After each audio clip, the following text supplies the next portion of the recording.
छात्रों, मैं मनीष कुमार आपका शिक्षक पुनः आपके साथ 11वीं कक्षा का अर्थशास्त्र लेकर उपस्थित हूँ।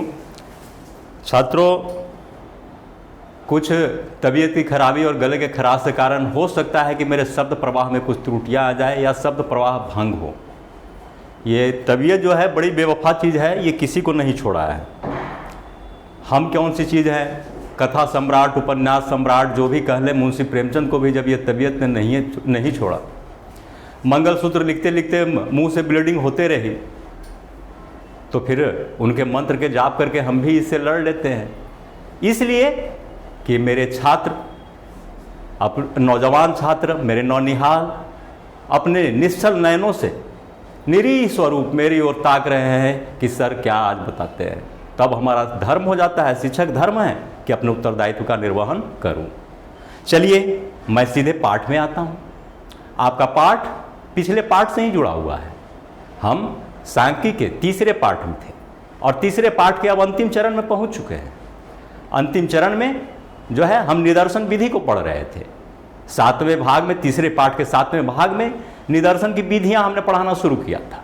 निदर्शन की 2 विधियां हमने पिछले चैप्टर में पिछले दिन पढ़ा दिया था।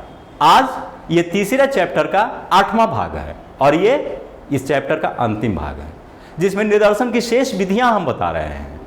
ये शेष विधियों में सबसे पहले जो नाम आता है वो स्तरीय अथवा मिश्रित निदर्शन कहते हैं।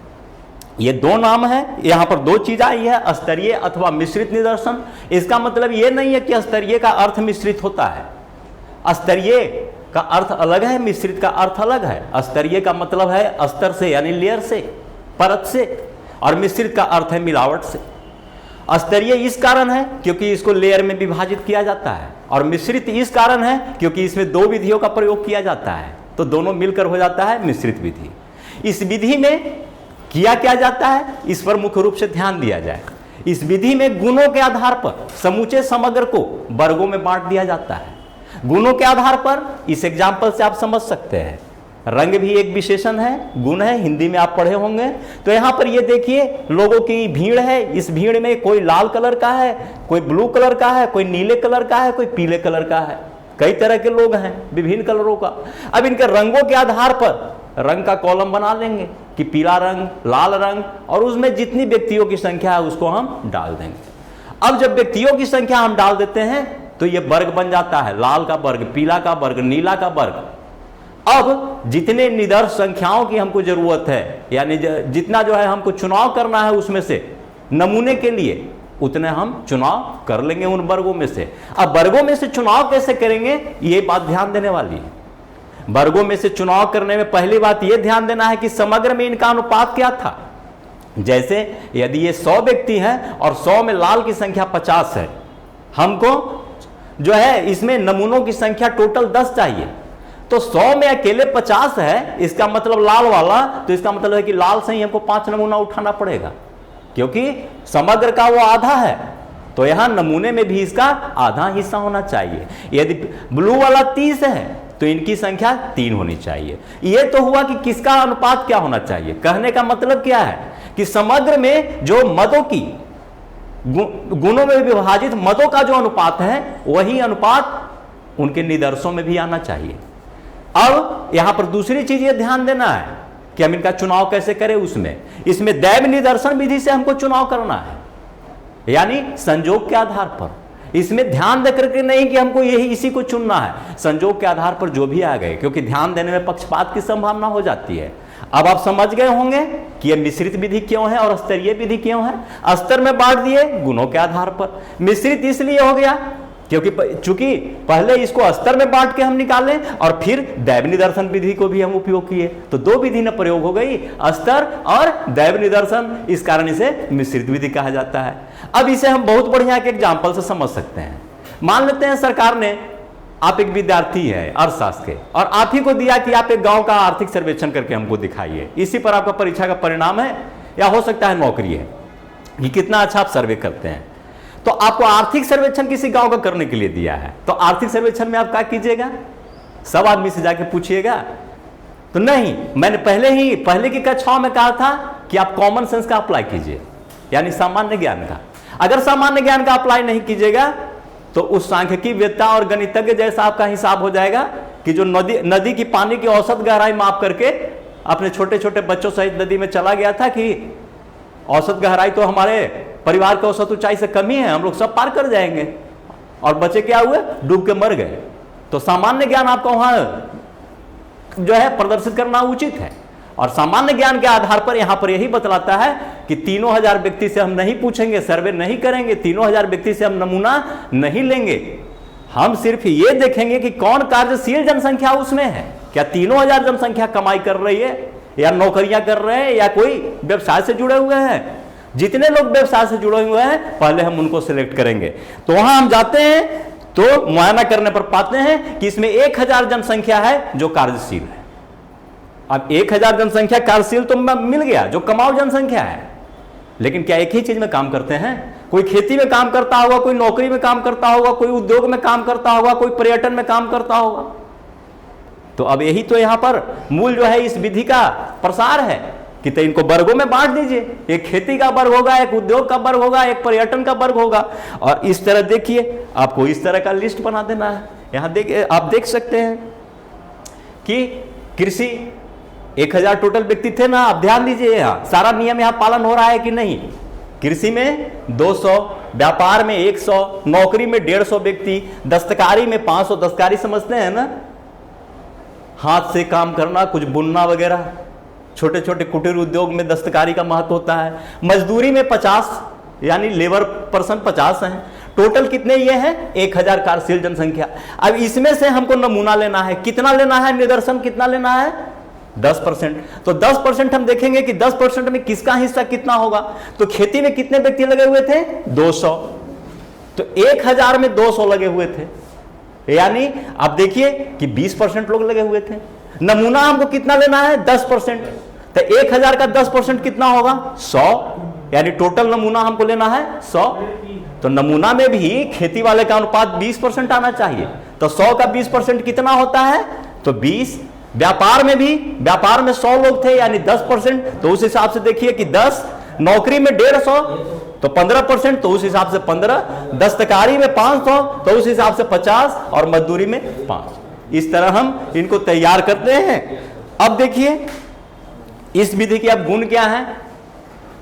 यह पहला गुण कहता है कि इस विधि द्वारा प्राप्त न्याय आदर्श जो है समग्र का सच्चा प्रतिनिधित्व करता है। समग्र का सच्चा प्रतिनिधित्व इसलिए करता है क्योंकि विभिन्न खंडों में हम विभाजित करते हैं, हर खंड से इसमें सिलेक्शन होता है। जैसे अभी आपने देखा कि यहां क्या हो रहा है, एक भी खंड छूट नहीं रहा है, कृषि से भी कर रहे हैं, व्यापार से भी कर रहे हैं, नौकरी से भी। अगर हम समग्र में से ही डायरेक्ट चुन लेते तो ऐसा होता कि हो सकता है नौकरी वाला छूट जाए या मजदूरी वाला छूट जाए और इनके जगह पर दूसरे आ जाएं, संख्या हमारा 100 हो जाए, लेकिन इसकी कोई गारंटी नहीं थी कि सब में से प्रतिनिधि आया कि नहीं और उचित अनुपात में आया कि नहीं। तो इसके गुण में आ रहा है कि सबसे पहले जो है न्यायादर्श को समग्र के विभिन्न खंडों से लिया जाता है, इस कारण इनका प्रतिनिधित्व सही होता है। दूसरा है कि समग्र को विभिन्न खंडों या स्तरों में बांटने से परिणाम अधिक शुद्ध एवं विश्वसनीय होगा। विभिन्न खंडों से हम बांटेंगे, विभिन्न स्तरों से बांटेंगे तो सबका रिजल्ट हमको सही ना आएगा। हर खंड की जानकारी ना हमको मिलेगी कि कृषि की क्या स्थिति है, उद्योग की क्या स्थिति है, व्यापार में क्या स्थिति है। तो ये जो है परिणाम आएंगे। तीसरता, विषमता वाले समग्र के लिए ज्यादा उपयोगी है। विषमता वाले समग्र एक ही प्रकार का हो, यानी समरूप हो, सारे लोग मजदूरी में ही काम करें, तभी खंड में बांटने की जरूरत क्या थी। खंड में बांटने की हमको लाचारी वहीं ना आ गई जहां विभिन्न पेशा के लोग हैं। तो जब विभिन्न पेशा के लोग हैं तो वहां के लिए ज्यादा उपयोगी हो गई, यानी यहां विषमता आ गई, कोई मजदूरी में है, कोई खेती में है। और अंतिम इसका गुण है कि खंडों में से इकाइयों का चुनाव भौगोलिक आधार पर करने पर अनुसंधान करने में धन और समय की बचत होती है। क्षेत्र के आधार पर, भौगोलिक क्षेत्रों के आधार पर आप इनका जो है सिलेक्शन करें, हर जगह का अलग अलग आप ले, तो इसमें समय और श्रम की बचत होगी। अब इनका दोष भी है। दोष क्या है ये ध्यान दीजिए। यदि समग्र के विभिन्न खंडों को ठीक प्रकार से विभाजित नहीं किया गया और खेती में काम करने वाले मजदूर को आप कृषक बना देंगे और फैक्ट्री में काम करने वाला एक व्हाइट कॉलर पदाधिकारी को आप फैक्ट्री का मालिक बना दें, जबकि वास्तविक क्या है कि वो भी वर्कर है, तो ऐसी परिस्थिति में अगर ठीक प्रकार से विभाजित नहीं कीजिएगा तो परिणाम गलत न निकलेगा। जो है मालिक का जो है इनकम लेवल नीचे आ जाएगा, क्योंकि मालिक में आपने रख दिया है एक पदाधिकारी को, और यहां कृषक का भी इनकम लेवल नीचे आ जाएगा, क्योंकि कृषक मजदूर और कृषक में आप विभाजन नहीं कर पा रहे हैं। तो इस तरह से उसमें ध्यान देना होगा कि हाँ, इनका जो विभिन्न खंडों में विभाजन है वो सही है कि नहीं है। दूसरा, एक जटिल विधि है, विशेषज्ञों के न मिलने पर इस प्रकार में आदर्श प्राप्त करना कठिन है। जटिल विधि तो है ये तय करना कि कौन किस वर्ग का है, इसके लिए निश्चित तौर पे विशेषज्ञ की जरूरत है इसको क्लियर करने के लिए। अब मान लेते हैं कि एक शिक्षक को ही ले, एक शिक्षक है जो स्कूल में भी पढ़ा रहे हैं और साथ साथ उनकी अच्छी खासी घर पर खेती भी है। अब वैसी परिस्थिति में वो शिक्षक को आप कहां रखेंगे, कृषक में कि नौकरी वाले वर्ग में? तो ये सिलेक्शन उनकी इनकम को देख करके ही किया जाएगा ना, कि ज्यादा इनकम उनका कहां से आ रहा है, खेती से आ रहा है या नौकरी से आ रहा है। तो इसके लिए विशेषज्ञ की जरूरत है, और विशेषज्ञ अर्थशास्त्र और सांख्यिकी में चर्चित विशेषज्ञ डॉक्टर मनमोहन सिंह रहे हैं, जो प्रधानमंत्री भी रहे और रिजर्व बैंक के गवर्नर भी रहे और साथ साथ देश के वित्त मंत्री भी रहे। चलिए तीसरा पर आते हैं। समग्र के उपवर्गों को विभिन्न इकाइयों में भार देने में कठिनाई उपस्थित हो जाती है। भार एक लाइन में कह के आप निकल भी सकते हैं, विश्लेषण की कोई ज्यादा जरूरत नहीं है, लेकिन स्टूडेंट भी इसी तरह रट लेंगे, परीक्षा में लिख भी देंगे, लेकिन थोड़ा सा दिमाग पर जोर डालिए, ये भार शब्द को बतलाना कठिन हो जाता है। समझ लीजिए भार क्या है। भार का मतलब है कि जिस अनुपात में समग्र में था जो चीज, वही अनुपात में निदर्शन में भी आना चाहिए। जैसे आपके पास 10 बोरे हैं 100 किलो के और 5 बोरे हैं 50 किलो के, तो अगर बोरे के आधार पर विभाजित करते हैं तो 10 हो गया 100 किलो का, और हमको अगर 10% सेलेक्ट करना है उसमें से, या 20% सेलेक्ट करना है, तो 2 बोरे हम लेंगे उसका 100 किलो वाला, और 50 किलो वाला हम 1 बोरा लेंगे, क्योंकि 50 किलो का है, 5 ही बोरा है वो मेरे पास। तो ये हुआ उसका समतुल्य भार, कि मतलब जिस अनुपात में समग्र में है उसी अनुपात में उसको वहां पर आना चाहिए, और नहीं तो वैसे में जो है आंकड़े आपके गड़बड़ा जाएंगे, आपका रिजल्ट सही नहीं निकलेगा। अब हम ये ध्यान दें, क्योंकि इस विधि में विभिन्न समूहों में सविचार विधि द्वारा बांटकर दैव निदर्शन के आधार पर प्रत्येक समूह को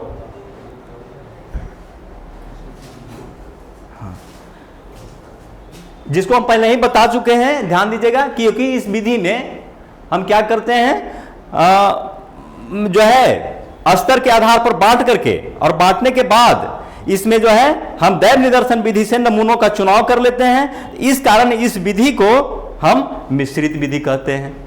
अब हम चले अगला, चौथा, बहुस्तरीय निदर्शन। बहुस्तरीय निदर्शन क्या है? वो स्तरीय था, ये बहुस्तरीय है। इसमें कई स्तर में बांट देना होता है। जैसे हम मान लेते हैं कि महाराष्ट्र के राज्य के आर्थिक सर्वेक्षण करने चले हैं, तो महाराष्ट्र राज्य में को पहले राज्य एक वर्ग बना, उसका उपवर्ग बनाइए तो जिला, जिला का भी उपवर्ग बनाइए तो अनुमंडल, और इस तरह प्रखंड और गांव तक बांटते बांटते आप पहुंच जाइए।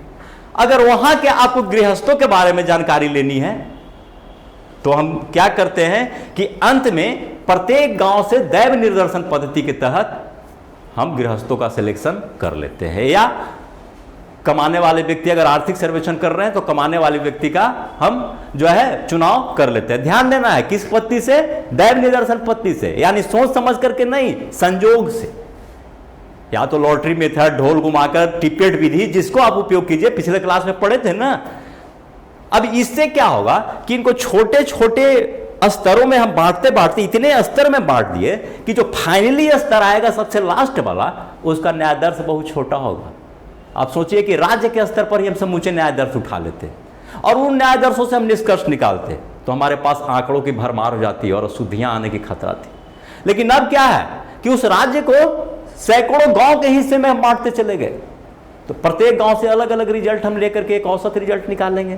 तो हर गांव में अब छोटा आंकड़ा ना आ रहा है, हिसाब किताब रखने में आसानी ना होगी, तो निश्चित तौर पे हमारा रिजल्ट सब सही आएगा। तो न्यायदर्श के आकार में कमी आ जाती है, यानी जटिलता समाप्त हो जाती है। अब यहां पर आप फिगर से देख सकते हैं, यह महाराष्ट्र का हमने नक्शा दे दिया है। महाराष्ट्र के नक्शा में विभिन्न जिले, तो कम से कम आप ये ध्यान दीजिए कि 2 वर्ग तो ये हो गया, एक राज्य और एक जिला। इसी को आगे फिर आप आगे प्रखंड में बांट दीजिए, गांव में बांट दीजिए। ये और कहने का मतलब क्या है कि बहु स्तर में ले जाना है, यानी कई स्तर में। तो ये हुआ फर्स्ट लेयर हुआ state, second layer district, third layer block, ठीक है। तो इस तरह से हम इसको बांटते चले जाएंगे और ये बहुस्तरीय का हुआ। अब हम देखते हैं इसके गुण, इस विधि के गुण क्या है। तो ये कहता है कि ये विधि अन्य विधियों से लोचशील है। लोचशील क्यों है, इसको समझना होगा थोड़ा सा। लोचशील इसलिए क्योंकि इसका क्षेत्र बड़ा है। आप पूरे स्टेट को देख रहे हैं ना, और पूरे स्टेट से में एक जगह की कमी दूसरी जगह की भरपाई करके, या हम अपनी इच्छा अनुसार परिवर्तन करके, आवश्यकता अनुसार परिवर्तन करके निष्कर्ष निकाल सकते हैं। तो यह विधि लोचशील है, क्षेत्र बड़ा होने के कारण यह विधि लोचशील है। दूसरा है यह सुविधाजनक है। सुविधाजनक किस लिए है, क्योंकि इनको हम इतने छोटे इकाई में बांट देते हैं कि निष्कर्ष निकालना कठिन नहीं रह जाता है। फिर से समझ लें, अगर महाराष्ट्र के पूरी समग्र से हम एक ही बार चुनाव कर लें निदर्शों का, तो उससे हिसाब किताब निकालना बहुत कठिन होगा। तो हमने क्या किया, उसको जिला से प्रखंड, प्रखंड से गांव तक ले आए और एक एक गांव का अलग अलग आंकड़ा हम निकाल दिए। और उससे फिर जब हम गांव का निकाल लिए, प्रत्येक गांव का, तो हम सारे गांव को आंकड़ा को एक में नहीं मिला दिए या उनका औसत नहीं निकाल रहे हैं, बल्कि प्रत्येक प्रखंड से ही हम कुछ गांव के नमूनों को चुन रहे हैं। मान लेते हैं कि प्रखंड ए में 10 गांव हैं, हमको 10% निदर्श लेना है, तो कोई एक गांव को हम चुन लिए संजोग विधि से, यानी संजोग का मतलब दैव निदर्श विधि से। इसी तरह विभिन्न प्रखंडों से चुन लिए। अब ये सोचिए कि सिर्फ ये गांव तक ही नहीं है, प्रखंडों के चुनाव में भी ऐसा हो सकता है कि एक जिला में अगर 20 प्रखंड है तो हम 20 प्रखंड को नहीं लेंगे, वहां भी अगर हमको 10% लेना है तो 2 प्रखंड चुनेंगे। और 2 प्रखंड को हम किस विधि से चुनेंगे, दैव निदर्श से। और जो वो 2 प्रखंड चुने, उन दोनों में जो गांव आने वाले हैं उसमें से फिर 20% गांव का नमूना चुन लेंगे। तो कितना छोटा होते चले जा रहा है, ध्यान देके सोचिएगा। हो सकता है अभी पढ़ाने के क्रम में आप कल वहां तक दिमाग नहीं पहुंच पा रहा होगा जहां हम ले जाना चाह रहे हैं। फिर से एक बार सुन लीजिए, हम जिला में बांटे, हमको मान लेते हैं जिला में बांटे, तो हम क्या किए कि महाराष्ट्र के जितने भी जिले थे सबको न लेकर के जितना % हमको निदर्श चाहिए उतने ही जिलों के लिए। अब हम मान लेते हैं कि 20% हमको निदर्श चाहिए। तो अब ये देखिए कि महाराष्ट्र में कितने जिले हैं, तो 36। तो हमको कितने जिले चुनने होंगे 20% के लिए, तो 7 जिले चुनने होंगे, ठीक है। तो 7 जिले चुनने होंगे, तो हम 7 जिला दैव निदर्श विधि से हम निकाल लिए, सोच कर नहीं कि हमको ठाणे चुनना है कि अमरावती चुनना है, संजोग से, दैव निदर्श मेथड से। अब इस 7 जिला को हम बांट दिया अनुमंडल में, 7 में जितना अनुमंडल है सबको हम दिखा दिए। मान लेते हैं कि प्रत्येक जिला में 3 या 4 अनुमंडल होगा, या जो भी अनुमंडल होगा उसमें हम बांट दिए। तो 7 जिला के सारे अनुमंडल को हमको नहीं रखना है, उस अनुमंडल में भी संजोग का चुनाव कर लेना है 20% के हिसाब से। तो अब जो एक तो कि जिला की संख्या घट के हो गई 7, फिर उन 7 जिला में जितना अनुमंडल थे उतने तो अब नहीं रहे, अब 20% ही रहे। अब जो 20% अनुमंडल बचे उनका हम समूचे प्रखंड को ले लिए।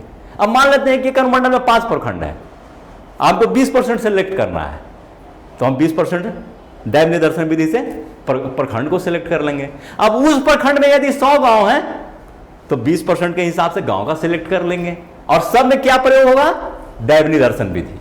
तो अब ये एक चीज देखिए कि पहल का तो मिश्रित था ही, जब इसका भी विश्लेषण कर रहे हैं तो ये भी तो मिश्रित बन जा रहा है। पहले बहुत लेयर में बांट दिए, राज्य, जिला, गांव बांटते चले आए, तो ये बहुस्तर हो गया। और साथ में सब जगह से हमने सैंपल सिलेक्शन जो किया वो तो दैव निदर्शन विधि से ही किया ना। तो यानी मल्टी लेयर मेथड भी हो गया और दैव निदर्शन भी हो गया। तो ये भी मिश्रित विधि है एक तरह से। हालांकि बुक में हम इस चीज को देख नहीं, लेकिन ये तो है, यहां पर आप समझ सकते हैं। कि ये मिश्रित मेथड ये भी बन जा रहा है। अब हम देखें कि इसका गुण क्या है, तो ये इसमें आपने क्या देखा था कि ये बड़े क्षेत्रों के लिए है। बड़े क्षेत्रों में चूंकि इसका क्षेत्र बहुत बड़ा होता है, इस कारण ये लोचशील है, सुविधाजनक है, और सुविधाजनक होगा तो क्या होगा, धन एवं समय की बचत होगी। जो चीज ज्यादा इजी उसमें पैसा उतना ही कम खर्च, तय बात है। दूसरा चीज है कि आकार बहुत निदर्श का छोटा हो जाता है। कहा हम राज्य से आ जाते हैं गांव पर, और दैव निदर्श से दिमाग भी नहीं लड़ाना है, तो तय बात है कि इसमें प्रत्येक अवस्था में न्यायदर्श का आकार छोटा होता जाता है। अब इसमें क्या है, इसका दोष भी है, यह भी ध्यान दीजिए। बहुस्तरीय विधि में शुद्धता का अभाव पाया जाता है। अब बहुस्तरीय विधि में शुद्धता, चूंकि चुनाव तो दैव निदर्श से हो रहा है, तो शुद्धता की कोई गारंटी तो वहां संभव है नहीं।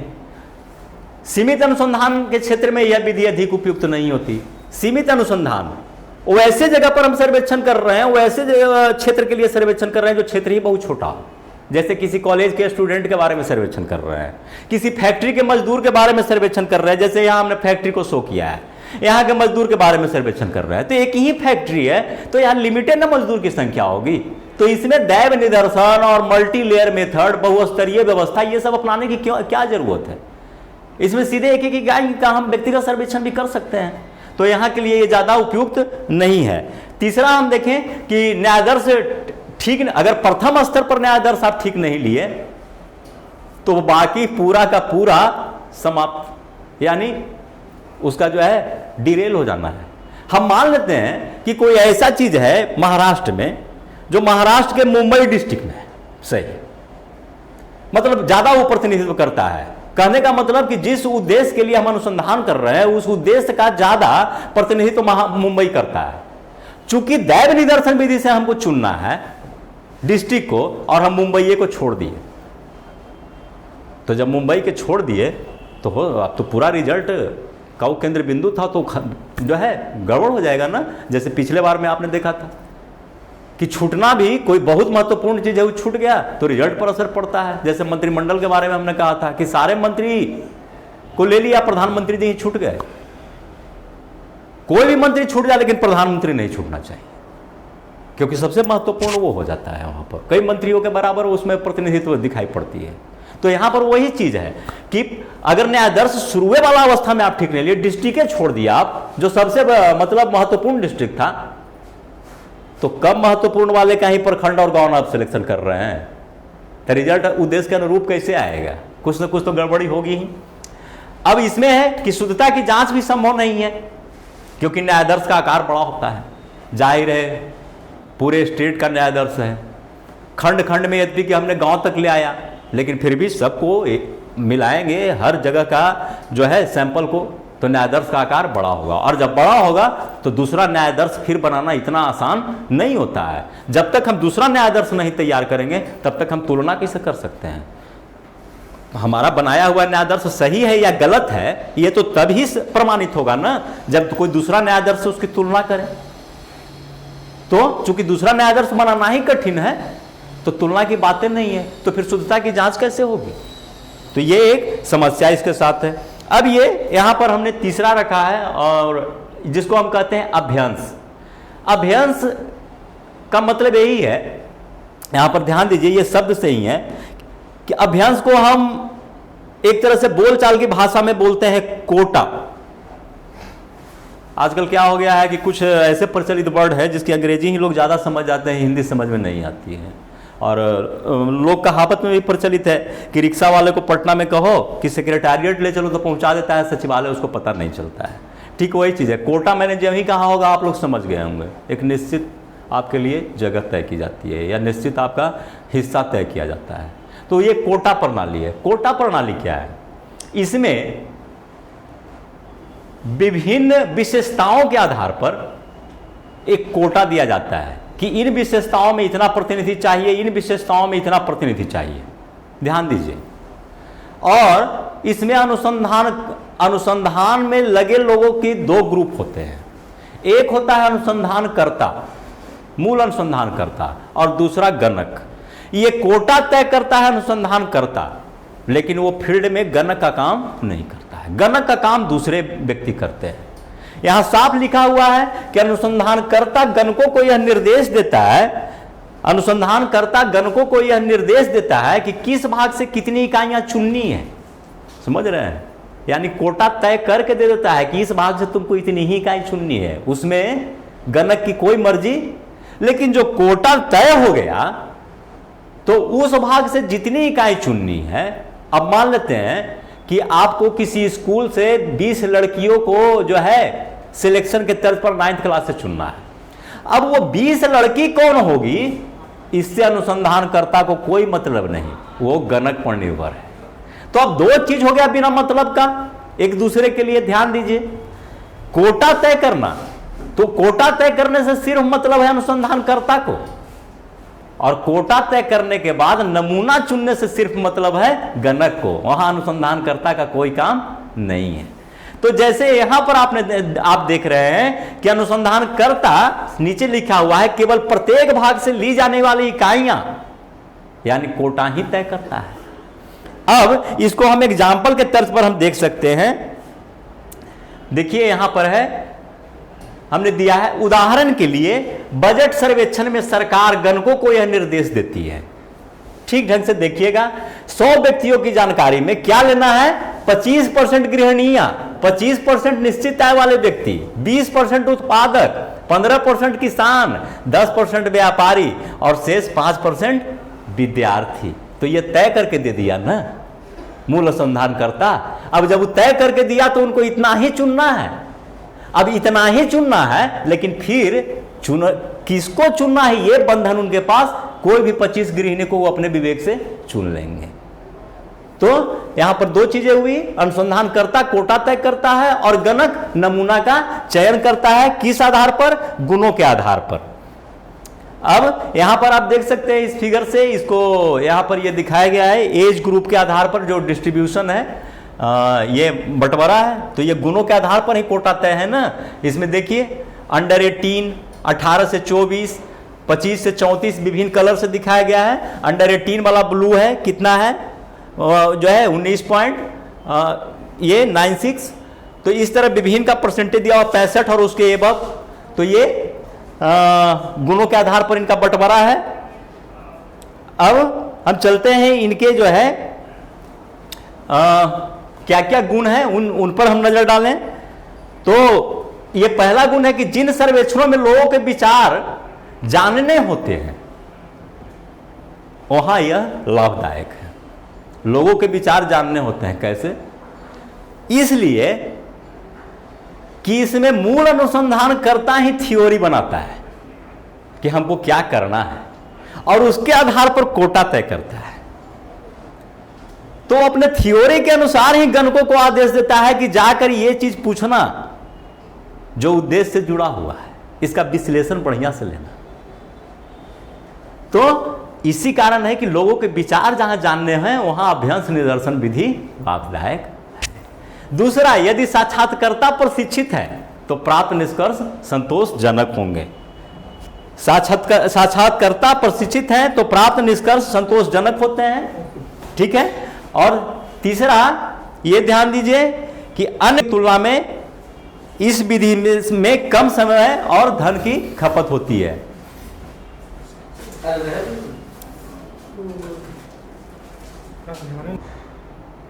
कुछ तकनीकी त्रुटि आ गया था जिसके कारण वीडियो रुक गया था। मैं फिर आप सबके सामने हूं, इसके लिए क्षमा प्रार्थी हूं। अब यहां पर हम गुण की चर्चा कर रहे थे, तो इसमें हमने देखा कि जहां पर लोगों के विचार जानने हैं वहां के लिए विधि उपयुक्त है। साक्षात्कारकर्ता प्रशिक्षित है तो निश्चित तौर पर निष्कर्ष हमारे संतोषजनक निकलेंगे, क्योंकि प्रशिक्षित साक्षात्कारकर्ता ही तो उद्देश्य के अनुरूप जो है निदर्श को चुनेंगे। और तीसरा, अन्य दर्शन विधियों की तुलना में इस विधि में कम समय एवं धन की खर्च होगी, क्योंकि इसमें टारगेटेड नमूना उठाया जाएगा। पहले ही से अभ्यास तय है तो नमूनों की संख्या कम होगी ना, या कम जगहों पर कम समग्र से हमको नमूना ढूंढना पड़ेगा। तो वैसी परिस्थिति में क्या होगा कि हमको समय एवं धन का खर्च कम होगा। अब इसका दोष क्या है? अब ये देखिए, अविश्वसनीयता और पक्षपात का भय। अब ये तो दोनों तरफ से है। अब मान लेते हैं अनुसंधानकर्ता भी ये कर सकता है और गणक पर तो और सबसे ज्यादा लागू हो सकता है। अनुसंधानकर्ता तो एक व्यक्ति है, ठीक है, वो कर भी सकता है, न भी कर सकता है। अगर अनुसंधानकर्ता ये किसी खास को फायदा पहुंचाने के लिए अनुसंधान कर रहा है तो जितने भी रिजल्ट होंगे उस व्यक्ति के पक्ष में कर देगा, यानी उसी के अनुरूप वो अभ्यास भी तय करेगा। लेकिन गणक चूंकि फील्ड में होता है तो वो तो और किसी के पक्ष में नमूना ढूंढ सकता है, तो इसमें अब चूंकि पक्षपात जब हो जाएगा तो निश्चित तौर पे यह अविश्वसनीय भी हो जाएगा। अब दूसरा, यह विधि लोकप्रिय नहीं है, व्यवहार में कम प्रयोग होता है। लोकप्रिय इस कारण से नहीं है कि एक तो कि जो अनुसंधान करता वहां से तय कुछ करते हैं और यहां गणक कुछ करते हैं, दोनों में डिफरेंस हो जाता है। तो इस कारण लोग समझते हैं कि यह सर्वे मेथड का यह प्रणाली सही नहीं है और यह व्यवहार में बहुत कम प्रयोग होता है। व्यक्ति इसके विषय में भ्रमात्मक भी हो सकते हैं, इसके विषय में समझ में नहीं है को वहां अब जो है जो अनुसंधान करता है उसका उद्देश्य क्या है और गणक कुछ और कह रहा है, या दोनों में डिफरेंस है। ऐसी परिस्थिति में व्यक्ति भ्रमात्मक हो सकते हैं। अब इसके बाद जो है हम एक महत्वपूर्ण टॉपिक आपके पास लेके आ रहे हैं और यह महत्वपूर्ण टॉपिक है इसमें कि निदर्शन और गैर निदर्शन त्रुटि क्या है, इस पर ध्यान देना है। हम पूरा निदर्शन की मेथड पढ़ लिए, ध्यान दीजिएगा। अब हमको जो है निदर्शन तैयार करने में कुछ गलती होती है। यहां पर हेडिंग दिया हुआ है sampling and non sampling errors. त्रुटियां क्या है, निदर्शन गैर निदर्शन त्रुटियां क्या है। तो ये त्रुटियां सबसे पहले दो प्रकार के हैं, एक है पक्षपात त्रुटियां और दूसरा है अपक्षपात त्रुटियां। जाहिर है कि पहली त्रुटि का नाम पक्षपात त्रुटि है, तो ये पक्षपात त्रुटि जो है ये गणक के सूचना देने वाले पक्षपाती व्यवहार के कारण ही उत्पन्न होंगे, और सूचना देने वाले पक्षपाती व्यवहार के कारण उत्पन्न होंगे तो ये गलतियां एक ही दिशा में चलते जाती है। इस कारण इसको हम क्या कहते हैं, संचयी त्रुटि भी कहते हैं। संचयी माने क्या होता है, बारंबार आकर के जुटने वाला। अगर आप सोचिए कि कोई सर्वेयर पक्षपाती हो जाएगा तो जितने भी वो आंकड़े इकट्ठे करते जाएगा उस हर आंकड़े में किसी विशेष व्यक्ति के प्रति गलतियां करते चला जाएगा, उनके पक्ष में गलतियां, तो वो गलतियां जुड़ती जाएगी ना। अतः ये संचयी है और संचयी के साथ साथ इसका एक नाम और है, यहां देखिएगा, गैर क्षतिपूरक त्रुटियां भी इसको कहते हैं। इसका अब क्षतिपूर्ति इसकी नहीं की जा सकती, इसलिए नहीं की जा सकती है कि जो गणक है वहीं से ही आ रहा है, अब इसका क्षतिपूर्ति कहां से होगा, ये तो वो कंक्लूजन दे रहा है।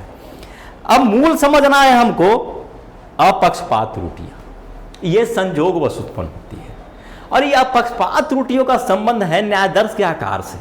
हमने आपको पहले पढ़ाया था कि न्यायादर्श का आकार जितना बड़ा होगा त्रुटियों की संभावना उतनी कम होगी। जानते हैं ये संभाव्यता पर आधारित है, प्रोबेबिलिटी पर। प्रोबेबिलिटी 10th में थोड़ा सा पढ़े होंगे ना, और मैं बार बार कहता हूं कि यदि अर्थशास्त्र आपको पढ़ने हैं तो कम से कम मैट्रिक तक के गणित तो जरूर मजबूत कर लीजिए, और संभव है तो इंटर का भी गणित पढ़िए। तो प्रोबेबिलिटी पर यह है। प्रोबेबिलिटी पर क्या है कि अगर आप ध्यान दीजिए कि अगर आप 5 के सिक्के, किसी सिक्के को आप 10 बार उछालते हैं तो 5-5 आने की संभावना कम होगी। ऐसा भी हो सकता है कि एक 5-5 भी आ जाए, 3-7 भी आ जाए, 7-3 भी आ जाए, 2-8 भी आ जाए, 4-6 भी आ जाए। 5-5 ही ज्यादा है ये कोई जरूरी नहीं है। लेकिन जब उसी सिक्के को 1000 बार उछालते हैं तो 5-5 आने की संभावना बढ़ जाती है। ऐसा हो सकता है कि 500 बार 5-5 आ जाए। तो ये क्या देख रहे हैं, जब हम ज्यादा नमूनों से काम करते हैं तो हमारी संभावनाएं उद्देश्य के साथ बढ़ने लगती है। जैसे उस एग्जाम्पल को हमने यहां रखा है, ये देखिए, चित्त एवं पट आने की संभावना 5-5 की हो सकती है, 5-5 की बहुत कम होती है। हेड आएगा कि टेल आएगा, इसकी बराबर संभावना। आप सिक्के में दोनों पहलू तो बराबर हैं, हेड भी एक तरफ है और एक तरफ टेल है, तो हेड और टेल दोनों बराबर बराबर आए, इसकी संभावना 10 बार में कम है। यह आ सकता है 7-3, 3-7, 4-6। लेकिन जब वही एक बार 1000 बार उछाला जाए तो हेड और टेल की संभावना आ जा रही है 5-5, है ना। तो इस आधार पर हम ये कह सकते हैं कि यदि न्यायादर्श का आकार बड़ा होगा तो ये त्रुटियां कमती जाएगी। अब यहां पर इसको एक रेखा से दिखाया गया है, इसे हम आपको बोर्ड पर बतला देना चाह रहे हैं।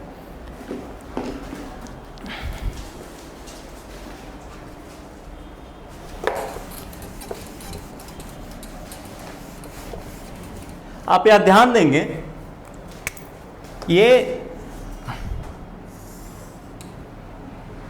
हम इधर रख दे रहे हैं निदर्शन त्रुटियां,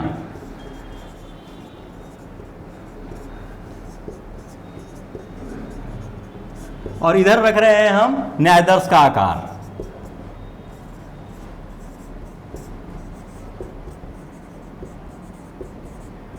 ये देखिए इस तरह का ये वक्र है।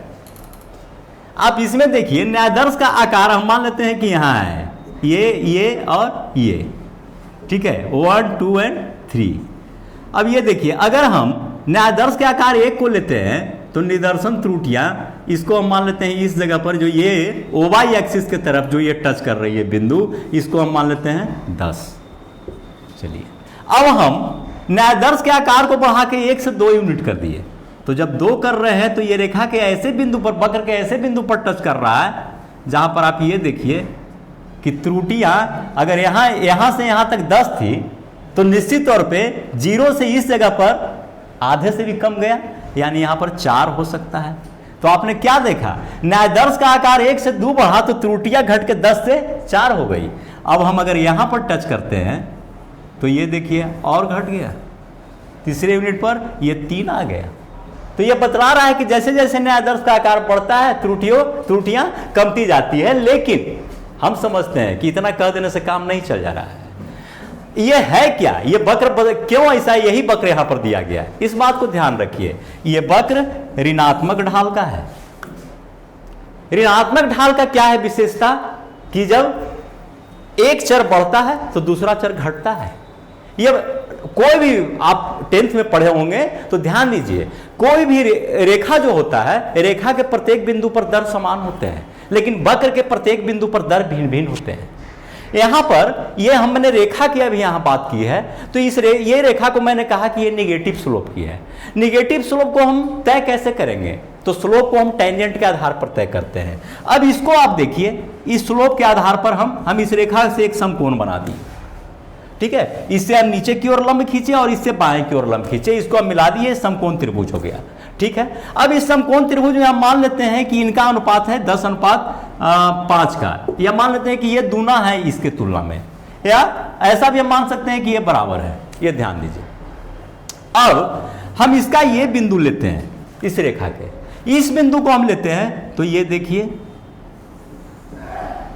क्या आ रहा है यहां पर, और फिर हमें यहां से ये बिंदु लेते हैं। अब ये देखिए ए बिंदु पर हम थे, ए से हम कहां आए, बी पर, तो ए बिंदु पर हम थे, तो ए बिंदु पर यहां तक 10 है, तो यहां तक हम मान लेते हैं कि 8 है। जब हम ए से बी की ओर चले तो आप ये देखिए कि ओवाई एक्सिस के, अगर ये ओवाई एक्सिस है तो ये ओवाई एक्सिस के यहां पर आता है जो 8 से नीचे है, तो ये 6 हो सकता है।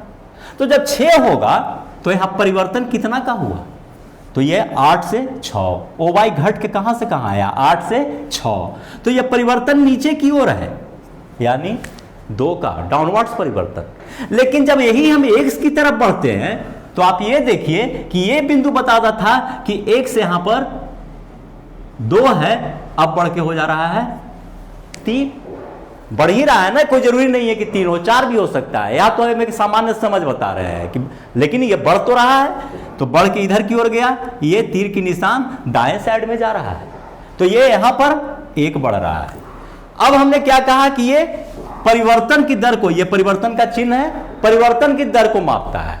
अब परिवर्तन क्या हो रहा है ये ध्यान दीजिए, एक में निगेटिव परिवर्तन हो रहा है। आप देखिए ओवाई कहां आ रहा है, 2 कम रहा है, तो इसका ओवाई एक्सिस पर परिवर्तन कितना आ रहा है, -2, और ओएक्स एक्सिस पर परिवर्तन कितना आ रहा है, तो +1। अब यदि हम इस त्रिभुज में टेंजेंट का मान निकालना चाहें तो क्या होगा, टेंजेंट का सूत्र क्या होता है, P/B, यानी परपेंडिकुलर बाय बेस, लंब बटा आधार। अब अगर हम इसको हम करेंगे तो ये क्या आ जाएगा, -2/+1। -2/+1 आता है तो किसी भी ये भिन्न में -/+ हो या +/- हो, उसका रिजल्ट हमेशा माइनस आएगा। इस कारण चूंकि ऐसी रेखा का रिजल्ट माइनस में आता है, इस कारण इसको हम ऋणात्मक ढाल कहते हैं। अब यहां पर आपने क्या देखा, P- में है, B+ में है, ऐसा भी हो सकता है कि b माइनस में जाए तो p क्या होगा, वो प्लस में हो जाएगा। जैसे हम इसको b से शुरू करते हैं, b से शुरू करने पर b ओ एक्स एक्सिस पर कहां बता रहा है 3, और a कहां है तो 6 पर, या b पर करते हैं तो एक्स एक्सिस पर 3 है और y पर कहां आ रहा है 6 पर। अब हम b से a की ओर चलते हैं, उल्टा चलते हैं, तो जब a पर आते हैं तो देखिए b क्या हुआ, घट गया 1 पॉइंट, 3 से आ गया 2 पर, लेकिन a पर बाई बढ़ के हो गया 6 से 8। तो अवर क्या हुआ, अवर सभी जो है भिन्न पलट गया, p जहां माइनस था वहां हो गया प्लस, प्लस 2 माइनस 1, तो फिर प्लस बटे माइनस, तो फिर रिजल्ट आ जाएगा माइनस। अब देखिए इसको भी हमने कहा था कि निगेटिव स्लोप का है, तो इसका स्लोप कैसे निकालेंगे, 10th में वृत्त की स्पर्श रेखा आपने पढ़ा होगा। तो वृत्त की स्पर्श रेखा क्या बताता है, स्पर्श के आधार पर ही तो हम स्लोप निकालते हैं। ये देखिए अब इस तरह का यही वक्र है ना, इस वक्र के किसी बिंदु को लेते हैं, ये देखिए इसी तरह की रेखा स्लोप में आएगी। ये भले हो सकता है कि कोई ज्यादा खड़ी हो, कोई थोड़ी पड़ी हो, कोई थोड़ी पैरेलल हो इसके समानांतर, थोड़ी पैरेलल, पूरी पैरेलल नहीं, लेकिन सबका ढाल तो इसी ओर है। यानी कहने का मतलब कि ऊपर बाएं से नीचे दाएं की ओर जाती हुई है। तो जो भी रेखाएं ऊपर बाएं से नीचे दाएं की ओर जाएगी वो निगेटिव स्लोप की होगी।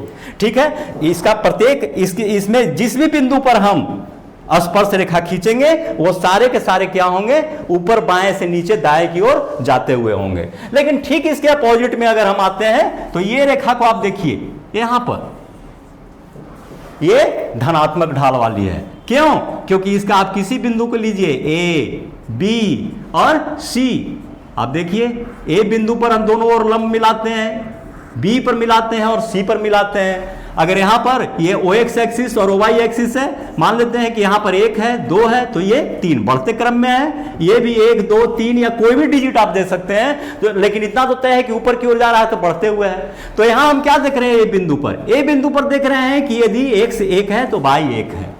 अब अगर B बिंदु पर आते हैं तो ये बताता है कि यदि X 1 से 2 की ओर बढ़ा तो Y भी 1 से 2 की ओर बढ़ गया। यानी परिवर्तन क्या हो रहा है, परिवर्तन को कौन बताएगा, तो इसके लिए यहां पर आप लंब से मिला दीजिए, ये समकोण हो गया। ये समकोण क्या बता रहा है, y +1 और x भी +1, रिजल्ट क्या निकल रहा है, प्लस बटे प्लस, तो रिजल्ट हमेशा प्लस आएगा। घटने के क्रम में हम देखें तो भी आएगा वही। हम C बिंदु पर थे तो ये दोनों 3-3 है, जब हम B पर आते हैं तो एक ई भी घटता है और एक ये भी घटता है, यानी दोनों ओर माइनस बटे माइनस, तो माइनस में माइनस से भी भाग देंगे तो आ जाएगा प्लस।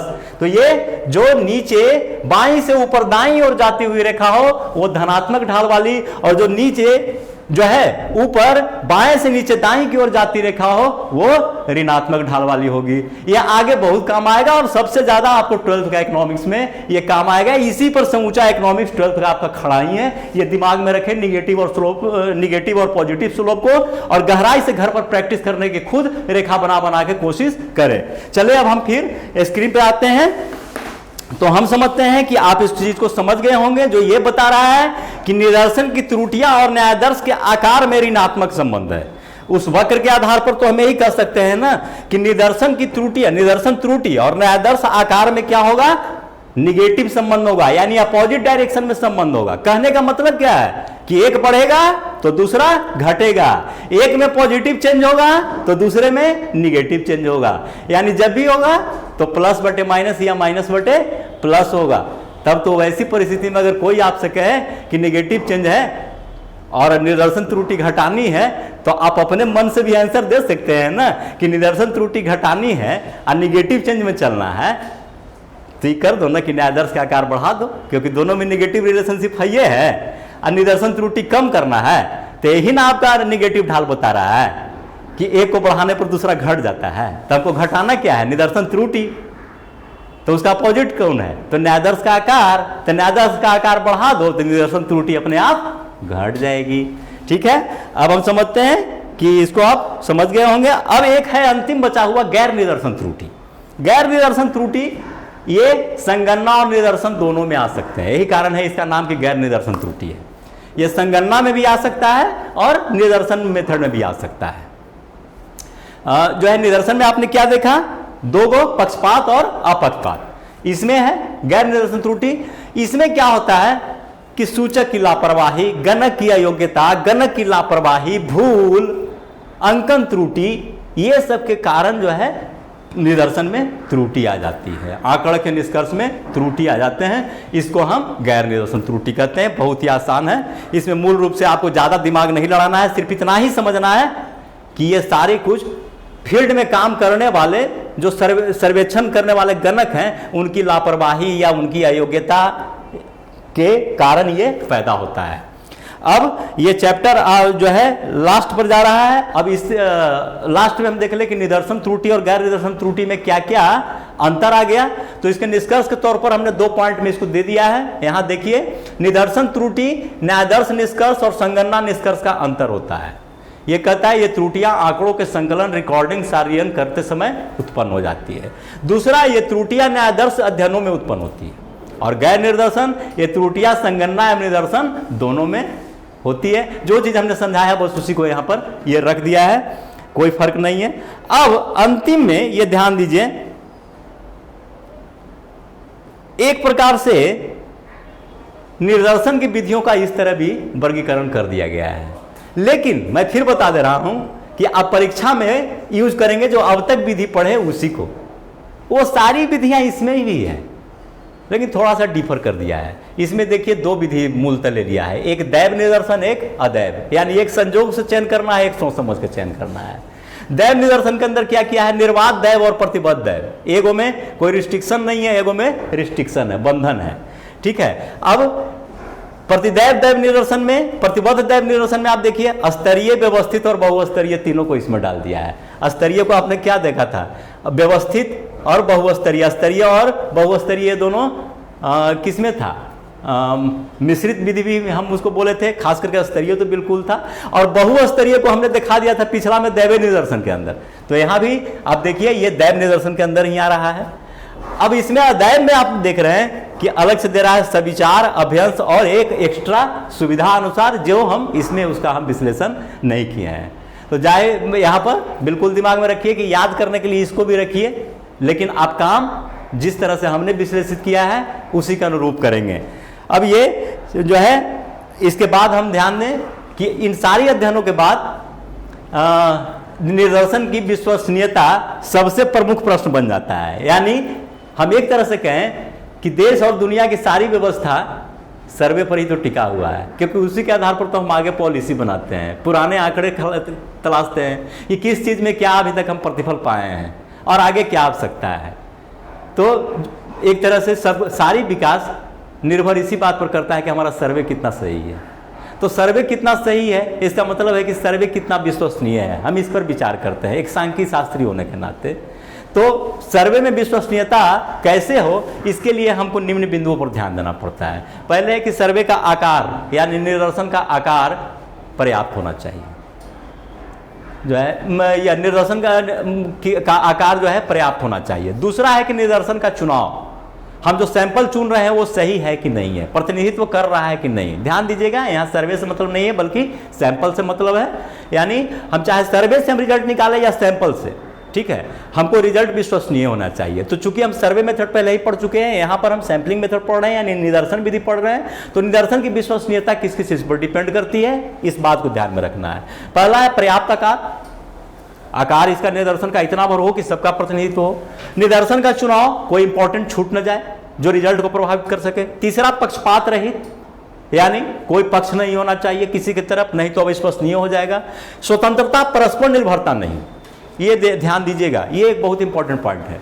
परस्पर निर्भरता का मतलब पिछली बार भी हम समझाए थे। परस्पर निर्भरता का मतलब यह है कि प्रत्येक इकाई चुने जाने के लिए स्वतंत्र हो, यह नहीं शर्त हो कि ए तभी चुना जाएगा जब बी चुना जाएगा, यह परस्पर निर्भरता हो, ये कंडीशनल वहां नहीं चलेगा। तो यहां पर सारे स्वतंत्र होने चाहिए। फिर पर्याप्त प्रशिक्षण, किस लिए, क्योंकि गैर निदर्शन त्रुटि तो इसी का कारण है। और चौथा सत्यता की जांच, यानी तुलना इनमें होनी चाहिए। अब जो है आपका ये चैप्टर खत्म हुआ और आपके लिए गृह कार्य है, सिर्फ ऑब्जेक्टिव आपको हम समझा दे रहे हैं, थोड़ी सी तबीयत से हम परेशान हैं। यहां ध्यान दीजिएगा, पहला प्रश्न है आपका वस्तुनिष्ठ प्रश्न में, टिपेट विधि का प्रयोग होता है कहां पर, सविचार निदर्शन में, दैव निदर्शन में तो जाहिर है कि टिप्पेट विधि आप किस में पढ़े थे, तो दैव निदर्शन में पढ़े थे। बस सिर्फ आंसर यही है, ये विकल्प 2 बार लिख दिया गया है, कोई मतलब नहीं है इससे। इसका आंसर आपने दैव निदर्शन में ही पढ़ा था कि टिप्पेट विधि का प्रयोग किया जाता है, 4-5 विधियां पढ़ी थी। मिश्रित निदर्शन कौन है, तो मिश्रित इसमें स्तरीय में आपने पढ़ा था कि लेयर वाइज डिवाइड करके आप दैव निदर्श के आधार पर संख्याओं को चुन लेते हैं। न्यायादर्श के आकार बढ़ने पर, ये तो अभी तुरंत बताया कि न्यायादर्श का आकार जैसे जैसे बढ़ेगा वैसे वैसे क्या होगी, त्रुटियां घटती जाएगी, क्योंकि न्यायादर्श का आकार और त्रुटियों में क्या संबंध है, निगेटिव संबंध है। इसके अलावा कुछ लघुत्तरीय प्रश्न हमने दे दिए हैं, इसका आंसर इस नोट्स में है। निदर्शन के विभिन्न रीतियों का नाम बताएं, 5 रीति आप दे दीजिए, और जो है निदर्शन के विभिन्न दैव और ये जो है। उसके बाद दैव संख्या सारणी का उपयोग करते हुए 10 छात्रों में से 3 छात्रों को चयनित करने की प्रक्रिया बताएं। टिप्पेट विधि का इसमें प्रयोग कीजिए, 10 की संख्या में लेना है तो आप इकाई में ही चयन करेंगे, ये ध्यान दीजिए। हमने कहा था ना कि अगर सैकड़ा में चयन करना है तो 2 अंक वाली लेना है, और अगर 1000 में चयन करना है तो 3 अंक वाली। चूंकि यहाँ 10 छात्रों में से ही चयन करना है तो 0 से 10 तक यानी इकाई में ही चयन करना होगा आपको, तो इकाई संख्या को यहाँ टिप्पेट संख्या में रखेंगे। स्तरित निदर्शन का उचित उदाहरण समझाएं। विभिन्न लेयर, तो विभिन्न लेयर में आपने समझा कि हम महाराष्ट्र में विभिन्न लेयर में हमने बांट दिया था, जिला और अनुमंडल, प्रखंड, ये सब इस तरह से उसको वहाँ पर देखिएगा और उसे समझ लीजिएगा। दीर्घ उत्तरीय प्रश्न में है दैव निदर्शन क्या है, इनमें कौन कौन विधि का प्रयोग किया जाता है। दैव निदर्शन की परिभाषा लिख दीजिए और उसके चारों मेथड जो है उसको आप लिख दीजिए, मैंने 4 मेथड बताया था। दैव निदर्शन एवं स्तरित निदर्शन में अंतर बताइए, ये इसी में दिया हुआ है, इसके पिछले वाले पार्ट में दैव निदर्शन और स्तरित निदर्शन में अंतर, आप उसको ध्यान से देखेंगे कि दैव निदर्शन और स्तरित निदर्शन में क्या अंतर है। और इसी के साथ जो है आज की क्लास हम यही समाप्त करते हैं, और नेक्स्ट क्लास में हम आपको जो है आंकड़ों का व्यवस्थीकरण बताएंगे, जिसमें पहला भाग होगा वर्गीकरण, क्लासिफिकेशन। धन्यवाद।